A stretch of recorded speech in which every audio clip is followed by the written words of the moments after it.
All right, boys and girls, this is going to be section 2 on covalent bonding. It's quite a bit of information, so I'm actually going to end up splitting it into 2 videos.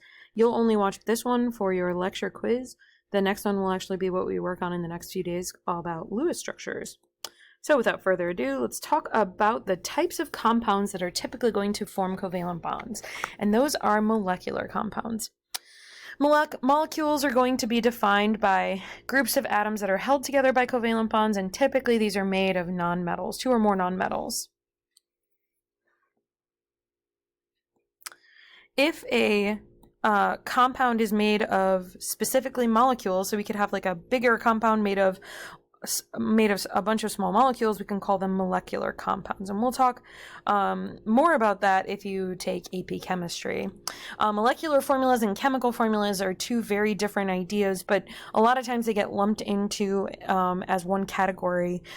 Chemical formulas are simply going to be things like that.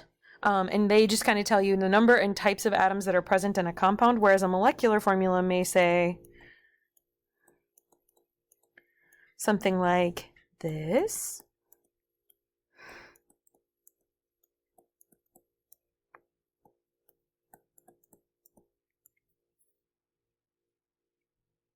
Oops, that's C6H14, my bad.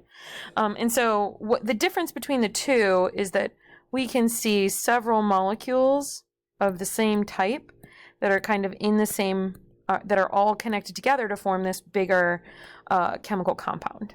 Okay, so the difference again is just how they're written, but one of them kind of gives us more structural information than the other. Okay, when it comes to covalent bondings, in order to form covalent bonds, a lot of times the whole idea behind it is if 2 atoms come together, they tend to have a lower potential energy once they're bound together than they did when they were by themselves.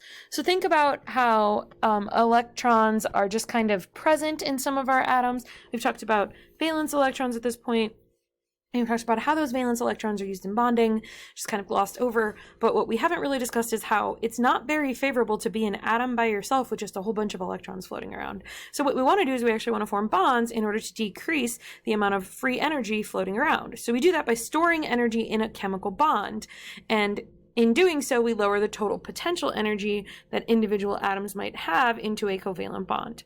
Now, what's actually happening on the molecular level in a covalent bond involves the attractions of an atom's protons. So this attraction is this, the attractions of a neighboring atom's nuclei for a neighboring atom's electrons is the attractive forces that are present. And both atoms do this. That's why you see 2 attractive forces.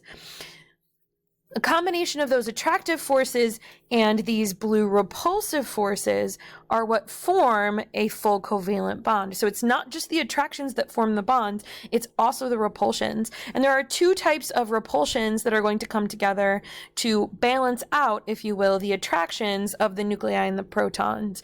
And one atom's nucleus to the electrons for another. So the attractive forces are balanced by the repulsion of the atom's nuclei and the repulsion of the neighboring atom's electrons as well. Now, these forces are all going to kind of come together to form what we call a covalent bond. And what they do when they do that is they have a bond length, and the bond length is optimized so that the energy potential is the smallest value it can be. And we're going to see here in a little bit how bond energy and bond length are related. Okay, so then bond length can be determined to be the distance between 2 bonded nuclei. And that bond length is typically going to be when the potential energy between the 2 is at a minimum number. When we form covalent bonds, hydrogen atoms will tend to release energy. When the amount of energy is put back in, then we can separate bonds. And this doesn't necessarily only apply to hydrogen. Remember, this applies to any 2 bonded atoms. The energy required to break a bond and to form a new bond is going to be referred to as bond energy. And that brings us to our first question. And again, you can pause the video to answer it, but go ahead and write down your answer. Remember that I'm going to give you what is the answer to question number 4 on your lecture quiz tomorrow? And you'll be just required to write A, B, C, D. And in this particular case, if more than one of them applies, make sure you select all of the ones that apply in this situation. When you're done, you can go ahead and you can move on. Okay, so a bond is specifically going to form when atoms are specifically a certain distance apart from each other. Now, if they're very close, they kind of have a higher amount of energy, and then they kind of do the thing where they're supposed to attract each other and then form that covalent bond. Now, once they form their bond, they're at a lower potential energy, as long as that bond that is formed also is at the minimum potential energy, which is located at the optimal bond length. So we're going to see here in a second a table of values that describes how bond length and energy are related, but what you can see is over here in this diagram, we have two atoms that are not bonded at all. As they gradually get closer and closer together, once they get to the optimum distance from each other, their potential energy drops substantially, right? So this is the potential energy drop that we're looking for, because what it means is now they have formed a covalent bond, and the amount of energy that it required, or the amount of energy that they've now lost as far as potential energy is concerned, is also typically referred to as the bond energy. So here we see a table of bond energy versus bond length, and we can see that as energy goes down, bond length also typically gets longer. And we'll see that happen over and over and over again. As energy goes down, bond length tends to get longer. And so that's the relation between bond energy and bond length. The longer the bond, the easier it is to break the bond, which means the energy goes down. Now, does the type of atom impact? Yes. So here we have an HI, a CI, and an II that we can compare. And as we move from one to the other, we see, just comparing these three, all are bound to one iodine atom. The bond length gets longer and the energy gets smaller. So should we only really be looking at things that are related to each other? Absolutely. So if we look at C and Br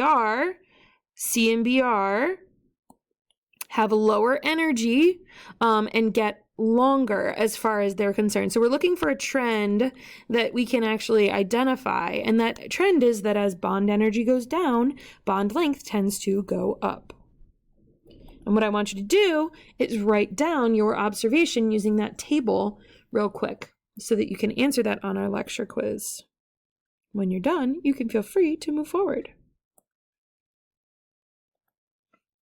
All right, so next thing that we want to kind of discuss is how bonds are actually formed. And so we're going to move away from talking theory and looking at examples or models of this particular concept. So when two atoms are going to come together to form a bond, we see that they will typically fill in the other atom's electron configuration. And so what happens is we get a full octet or a full noble gas configuration. Our goal is to fill an octet or create a noble gas configuration when we form a bond. And we'll see how that works here in a second as we go over what we call the octet rule. So when it comes down to it, noble gases are typically very unreactive. Everybody wants to get to be a noble gas because they are so stable. Stability is the goal here, right? So once we get to be the type of atoms that can bond, we're at this point where we can follow what we call the octet rule. And the octet rule is typically going to be followed using s and p orbitals. So by taking an s orbital and a p orbital and trying to fill them, we get to 8 electrons, remember, because there's 2 s electrons.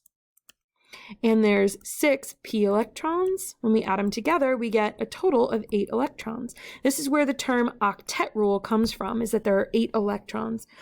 Chemical compounds are going to form so that every atom will do what it needs to, gain, lose, share electrons, to get an octet of electrons in its highest energy level.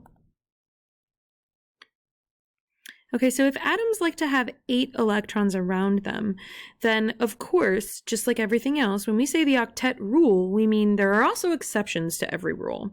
Now, a few of the really common exceptions, the first one is going to be hydrogen. Hydrogen only likes to be surrounded by 2 electrons. First off, it doesn't have a lot of electrons to begin with. It doesn't want to gain 7 electrons. It would rather just have the 2 to fill its s orbital in the first place. And so a lot of times hydrogen will just form a single bond with the closest atom it can find.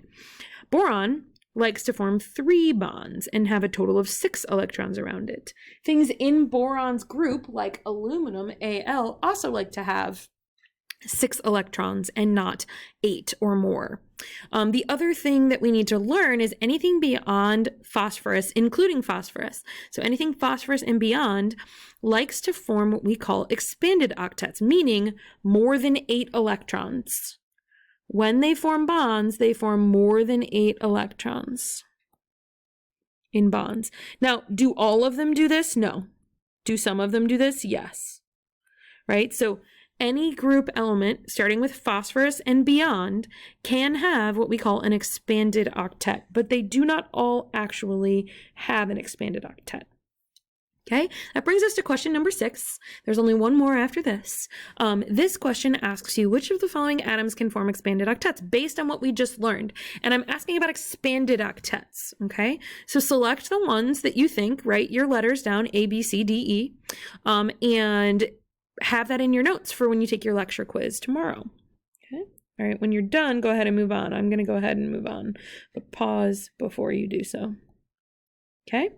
Our next topic is what we call electron dot notation. And this is a very strange but useful way to describe how valence electrons will surround atoms. And you'll notice that as we move from sodium across row 3, nope, that's row 2.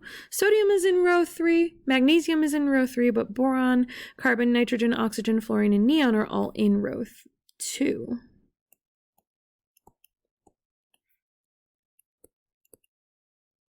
Okay. You'll notice that as we move left to right across the periodic table, the number of valence electrons goes up by 1, and we've seen this. This has to do with S and P electrons. Remember, this is main group elements. So we use the number of electrons in main groups only to identify the number of valence electrons in an atom. Okay, so when we look at carbon, carbon has a electron configuration of 2s2, 2p2. There are a total of 4 electrons in carbon's main group. And that, again, we're using the total number of electrons, which means it has 4 valence electrons. And when we draw a notation that represents that there are 4 electrons, we put a dot on each of the 4 sides of carbon. So now what we're going to do is we're going to imagine that all atoms are in a box. Just like a box has 4 sides, we can put electrons on all 4 sides. And as we go through and we fill in electrons, we're going to do them one at a time. So in this box, I'm actually going to put fluorine, and I'm going to fill one at a time how many valence electrons it has. According to this, it has 7 valence electrons. You can prove it to yourself by writing out its main group electron configuration, which is 2s2, 2p5. Adding those 2 numbers together, the 2 and the 5, you get 7 electrons. Those 7 electrons, when we go around each of the 4 sides, are going to get added one at a time first, and then paired until we run out of valence electrons. Okay? Now that means that fluorine has 1 lone electron and 1, 2, 3 pairs of lone electrons. Now, that being said, this is what we call electron dot notation. Only the valence electrons are going to be present in electron dot notation. And there's your last question. When you use electron dot notation, how is the number of electrons around each atom determined? In other words, where does the number of valence electrons come from? Or where does the number come from, if you will? When you're done writing your answer down, so this one's going to be an essay format, write your answer in a sentence or 2. When you're done, you can go ahead and you can move on. If you need to pause, you're welcome to do so now. the very last thing I'm going to talk about is what we call Lewis structures. And I'm only going to stop here after this particular slide. I'm going to do a separate video completely labeled Lewis structures and how to draw them, for a reason, because drawing Lewis structures can be tricky and we need to learn the rules before we go through and we start doing that. So for now, all I want to do is I want to introduce the idea of a Lewis structure. And so what a Lewis structure is just a formula for knowing how many electrons there are in a structure, as well as what types of electrons there are. So for instance, are they forming a single bond? A single bond of electrons is a sharing of 2 electrons. So when you see a line, it means 2 electrons are being shared between those atoms. And then also there are lone pairs. And so you'll see these electrons that are drawn in pairs. We call these lone pairs. These are not shared electrons, and they are typically found in pairs. And we call them lone pairs for a reason, because they're alone, but they're in pairs. Ta-dum-tsh. All right, so that is the end of this particular section's lectures. Make sure you have those questions all written down for your quiz. Have a great afternoon.